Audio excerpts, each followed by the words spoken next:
اما بعد فاعوذ باللہ من الشیطان الرجیم بسم اللہ الرحمن الرحیم. ساتھیوں میں نے برسوں تمہارے لیے چار تاروں بہاروں کے سپنے بنے. حسن اور عشق کی گیت گاتا رہا, آرزو کی ایواں سجاتا رہا. میں تمہارا مغنی تمہارے لیے جب بھی آیا نئی گیت لاتا رہا. آج لیکن میری دامنی چاک میں گر گرا سفر کے سوا کچھ نہیں.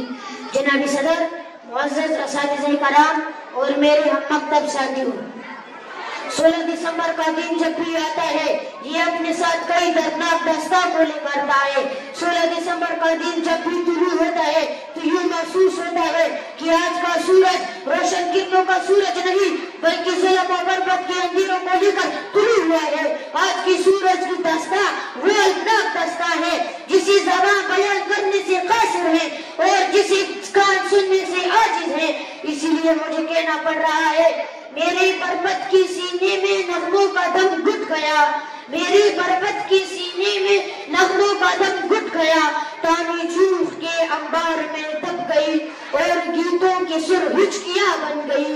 میں تمہارا مغنی ہوں, نغمہ نہیں ہوں, اور نغمے کا تخلیق کا ساز و سما. ساتھیوں, آج تم نے باحسم کر دیا. جنابی والا, ابھی 1971 کے زخم تازہ تھی جب مشرقی پاکستان کو اس دن ہم سے الگ کر دیا گیا. ابھی مشرقی پاکستان کا سب منایا جا رہا تھا کہ پشاور میں آرمی پبلک اسکول کے بچوں پر قیامت ٹوٹ پڑی. خون کے سوداگروں نے علم کی پیاسوں پر اندھا دھند گولیاں برسائی. بچوں کی قلم سے رنگین ہونے والی کاپیاں آج ان کے دل ان کے خون سے رنگین ہو گئی.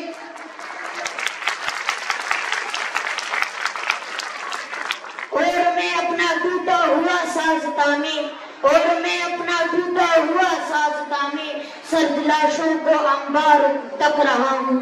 میرے چاروں طرف موت کی وحشتی ناچتی ہے اور انسان کی حیوانیت جاگ اٹھی ہے. بربت کے خون خار افریت خون پی